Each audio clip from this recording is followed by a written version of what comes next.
है गाइस, स्वागत है आप सबका सरकारी परीक्षा के यूट्यूब चैनल पे। मेरा नाम है अमित पटेल और आज हम लोग यहाँ पर LIC जिसकी वैकेंसी अभी 15 तारीख को ही निकाल दी गई थी। 15 से 31 जनवरी तक इसका फॉर्म भरना है। तो हम लोग बात करेंगे कि वैकेंसी निकल गई है, एग्ज़ाम कब होना है, क्या क्या सवाल पूछे जाते हैं, कैसा होगा पैटर्न इसका, क्या इसमें भी कुछ बदलाव हुआ है, तो वो सब बात करेंगे। ये बेसिकली LIC का पेपर है 2023 का। प्रीलिम्स की बात करें तो इसका एग्ज़ाम जो है वो 17 फरवरी से 20 फरवरी के बीच में होना है। मेंस अगर इसकी एग्ज़ाम की बात करें तो 18 मार्च 2023 को होना है। आइए जल्दी जल्दी हम लोग यहाँ पर डिस्कस कर लेते हैं। सिलेक्शन प्रोसेस की अगर हम बात करें, 3 चरणों में एग्ज़ाम होगी। पहले प्री एग्ज़ाम, फिर मेंस, फिर इंटरव्यू। अब देखिए, ये है हमारा प्री एग्ज़ाम। आपको बता दें कि ये एग्ज़ाम क्या होगा, ऑनलाइन होगा। और ऐसे बैंकिंग सारे एग्ज़ाम ऑनलाइन ही होते हैं, ऑफलाइन नहीं होते हैं। तो ये पेपर भी क्या होगा, ऑनलाइन ही होगा। अब अगर हम यहाँ पर फेज़ 1 की बात करें, जो अब प्री एग्ज़ाम भी है, तो उसमें 3 सेक्शन होंगे, रीजनिंग, क्वांटिटेटिव एप्टीट्यूड और इंग्लिश। 35 सवाल रीजनिंग के, 35 मैथ के और 30 सवाल इंग्लिश के। अब देखो, मार्क्स भी क्या है, हर सवाल के 1 नंबर ही दिए जा रहे हैं, ठीक है। निगेटिव मार्किंग नहीं है इसमें, तो निगेटिव मार्किंग क्या है, नहीं है। अब ये मिनिमम क्वालिफाइंग मार्क्स है, मतलब इतने मार्क्स तो आपको लेकर ही आने हैं। तो ये SC ST और PWD का 16 सेक्शनल कट ऑफ होती है इसमें। आपको ये पता होगा कि बैंकिंग के सारे एग्जाम में क्या होता है, सेक्शनल कट ऑफ और सेक्शनल टाइमिंग। तो इसको बनाने के लिए आपको 20 मिनट दिए जाएंगे, इसको भी 20 मिनट और इसको भी 20 मिनट, टोटल 60 मिनट का समय दिया जाएगा इस पूरे पेपर में। अब अगर हम इसकी बात करें तो 35 में आपको 18 नंबर मिनिमम लाना होगा क्वालिफाई करने के लिए। इसमें भी 35 में 18 नंबर लाना होगा मिनिमम, और इसमें 30 में 10। ये मिनिमम है, हो सकता है कि कट ऑफ इससे ज़्यादा जाए, मतलब मिनिमम उतना तो भैया लाना ही है। उससे कम लाओगे तो होगा ही नहीं सिलेक्शन। एक में भी जहाँ कट ऑफ गिरा इसमें तो होगा ही नहीं सिलेक्शन। पर यहाँ पर ओवरऑल कट ऑफ भी होता है, मतलब 100 सवाल है 100 नंबर के, तो एक ओवरऑल कट ऑफ भी आता है। तो ऐसा नहीं कि आपने ये मिनिमम वाला पार कर लिया तो ओवरऑल पार कर जाओगे, आपको ओवरऑल भी पार करना पड़ेगा। तो ये लेखा जोखा होता है इसका। यहाँ देखिए, बात करते हैं अगर हम मेंस की पैटर्न की, तो रीजनिंग एबिलिटी है यहाँ पे, ये भी सेक्शनल टाइमिंग में है। 30 सवाल, मैक्सिमम मार्क्स है 90, और ये है आपका 45 नंबर इसमें लाना ही होगा, और ये है 40 मिनट का समय। GK और करंट अफेयर्स में 20 मिनट का समय दिया जाएगा, 30 सवाल 60 नंबर के। तो ये दिख रहा है आपको, ये 30 सवाल है, यहाँ पर ये 3 मार्क्स का ये एक सवाल, यहाँ पर एक सवाल जो है ये 2 मार्क्स का है। यहाँ पर DI की अगर हम बात करें तो ये 30 सवाल 3 मार्क्स का है, ये भी 40 मिनट दिए जाएंगे आपको बनाने के लिए। इंश्योरेंस, फाइनेंस और मार्केट अवेयरनेस में भी 30 सवाल, ये हर एक सवाल क्या 2 मार्क्स का है, और इसको बनाने के लिए आपको 20 मिनट दिया जाएगा समय, ठीक है। तो आप देखोगे कि यहाँ पे सब में क्या है, मिनिमम क्वालिफाइंग मार्क्स जो है वो 50% है, मतलब आपको मिनिमम 50% नंबर तो स्कोर करना है, पर ओवरऑल कट ऑफ अलग है। इसी के साथ आपका यहाँ पर एक एस्से राइटिंग का पेपर होगा, जिसमें 2 सवाल होंगे 25 नंबर के, और इसके लिए आधा घंटा दिया जाएगा। इसमें भी आपको मिनिमम 10 नंबर लेकर आने हैं। आइए हम जल्दी जल्दी सिलेबस डिस्कस कर लें कि सिलेबस ये पूछता किन किन टॉपिकों से है। तो ये प्री का सिलेबस है, ठीक है। अभी हम जो सिलेबस डिस्कस करेंगे प्री का, क्योंकि अभी हमारा प्री का ही एग्जाम यहाँ पर शेड्यूल है। तो देखो, एग्जाम फरवरी में होना है। अब आप कुछ नया तो नहीं पढ़ सकते, पर हाँ तैयारी को अंतिम रूप जरूर दे सकते हो। तो अब हम क्या करेंगे, मॉक, जितना ज़्यादा से ज़्यादा मॉक लगाएंगे, जितना ज़्यादा से ज़्यादा प्रैक्टिस करेंगे, हमारे लिए वो क्या कारगर साबित होगा। रीजनिंग की बात करें तो पजल्स है, sitting arrangement, direction sense, blood relation, syllogism, order and ranking, coding decoding, machine input output, inequality, alpha numeric symbol series, data sufficiency और लॉजिकल रीजनिंग। ये है आपका रीजनिंग का सिलेबस, ठीक है। पजल पे ज़्यादा समय ना बर्बाद करके हम बाकी अगर मिसलेनियस को भी पकड़ेंगे ना तो बन जाता है, पर पजल इंपॉर्टेंट है, वही आपका मार्क्स क्या करेगा, बढ़ाएगा। तो जितना ज़्यादा आप डेली ना 2 से 3 पजल लगाओ, क्योंकि देखो मार्च में मेंस भी होना है, तो आपको दोनों साथ में लेकर चलना होगा।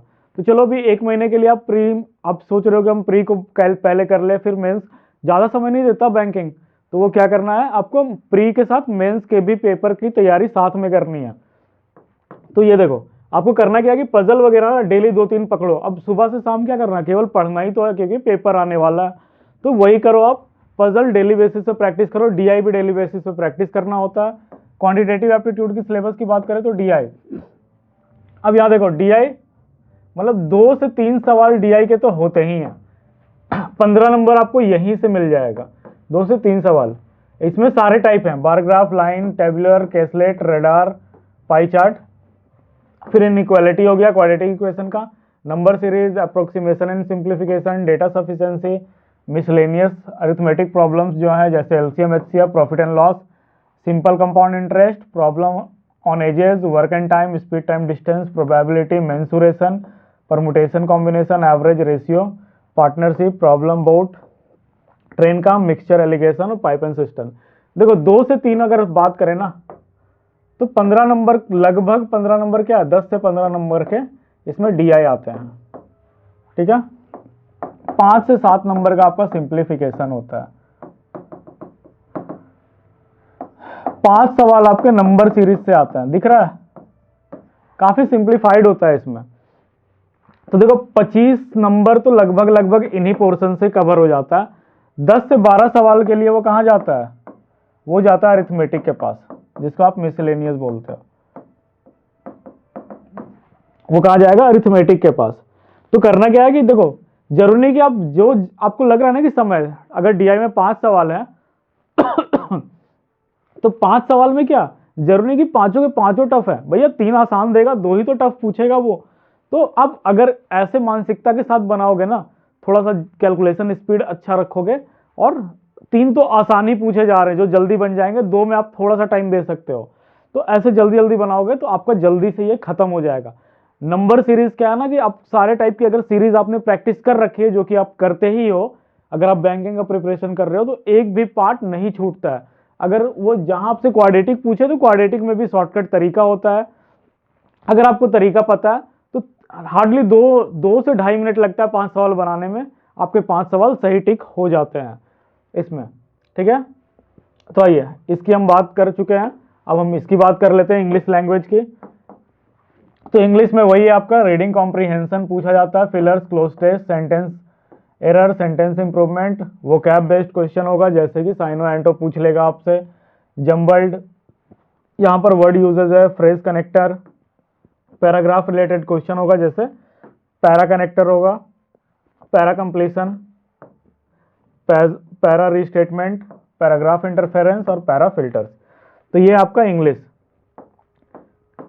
30 सवाल ही आने हैं इंग्लिश में, ठीक है आपके। केवल और केवल अब आप यहां पर रह गया है तो प्रैक्टिस, जितना ज्यादा आप प्रैक्टिस करोगे उतना ज्यादा क्या क्लियर होने का चांस होगा। और प्रैक्टिस करने के लिए मैंने आपको बताया कि सरकारी परीक्षा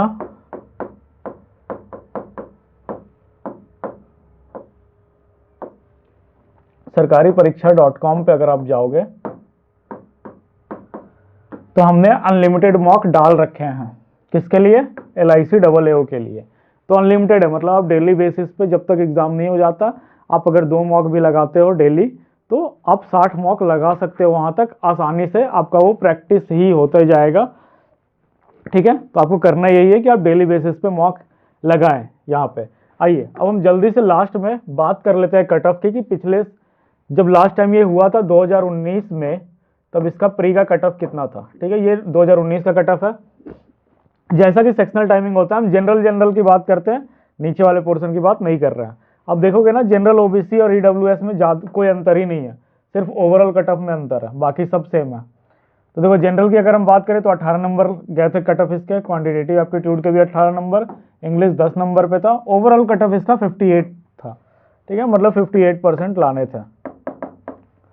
और देखो अभी क्योंकि ये 2019 में हुआ था 3-4 साल पहले, तो अब का जो कट ऑफ है ना प्रेडिक्शन, आपको 65% नंबर तो लाने ही होंगे ओवरऑल, 65 से 70%, तो आपका प्री निकलने का चांस है। क्योंकि लोग बच्चे हर साल बढ़ रहे हैं एग्जाम में, वैकेंसीज कम है और नए नए बच्चे और जुड़ते जा रहे हैं, क्योंकि ये साल भर हर साल एग्जाम हो नहीं रहा है कि नए वाले पास होकर, और ज़्यादा वैकेंसी भी नहीं है ना, ज़्यादा पास होकर निकल भी नहीं रहे हैं, बहुत सालों से पेपर नहीं कराया गया।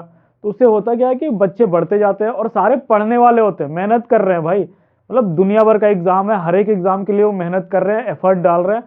सेमी पैटर्न तो होता है बैंकिंग में, तो बहुत लोगों का तैयारी बहुत अच्छे लेवल तक अच्छा हो जाता है। तो आपको अगर उनसे compete करना है ना, तो आपको अच्छी तैयारी तो करनी ही होगी, अच्छा प्रैक्टिस करना होगा। जितना ज़्यादा आप प्रैक्टिस करोगे उतना ज़्यादा क्या फ़ायदा मिलेगा आपको। तो मैं फिर से आपको यहाँ पर बता दूं कि प्रैक्टिस, यहाँ पर मैं लिख रहा हूं सरकारी परीक्षा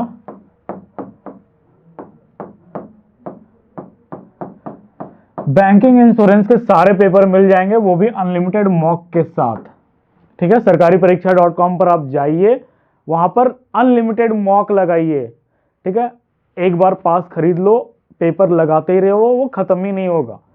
ठीक है, बहुत सारे यहाँ पर मॉक डले हुए हैं, तो आप एक बार जरूर विजिट करें उसको। अगर आपको लगता है कि कुछ और डाउट है इसको लेकर, LIC AAO को लेकर, तो आप हमें कमेंट सेक्शन में नीचे बता सकते हो कि ये डाउट है, हम उसको जल्दी से जल्दी रिजॉल्व कर देंगे।